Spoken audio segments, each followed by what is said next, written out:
Pierre Poilievre may still be a frontrunner to take the leadership of the Conservatives among party supporters, but new data shows he's not as popular with the majority of voters overall.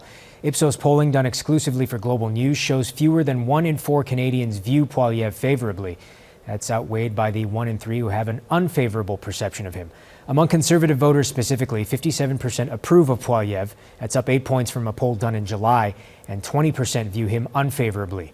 The poll also shows positive perceptions of Poilievre among Conservative supporters are higher for him than his rival, Jean Charest, who is now equally likely to be favorable or unfavorable. However, on a national level, Charest continues to be the most preferred candidate with a 31% approval rating. Well, what it shows is all the momentum in this leadership race is really with Pierre Poilievre.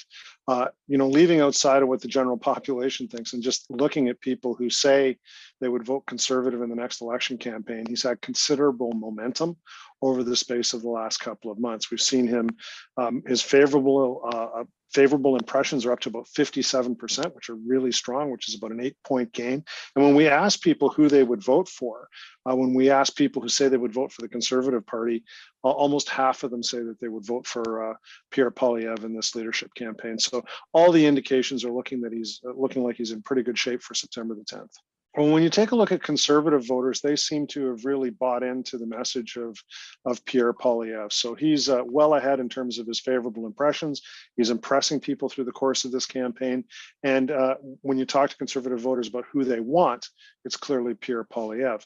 When you talk to Canadians about Pierre Poilievre and Jean Charest and the other leadership candidates, it's a much more mixed kind of a situation.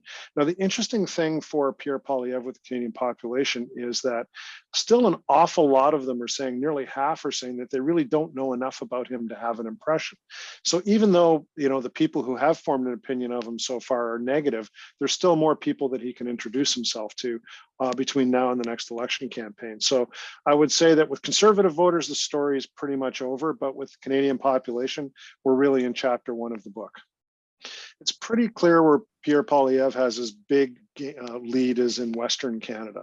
But when you take a look at places like Ontario and Quebec, a lot more convincing to do. The race is a lot closer among Conservative voters in those two major provinces. And as we know, every election comes down to really those two provinces, especially in the modern era, the Conservative Party being able to perform well in Quebec.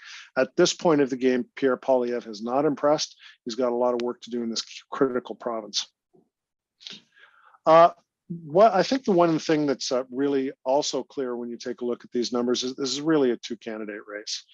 It was really between Jean Charest and Pierre Poilievre, and quite clearly at this stage of the game, it looks like Pierre Poilievre's coming out, pretty much ahead of this race. Now, there are other candidates in the race, but when you start taking a look at even among Conservative voters, their level of awareness, half the people who say they would vote Conservative not even knowing who these candidates are. So it's really been focused on these two candidates.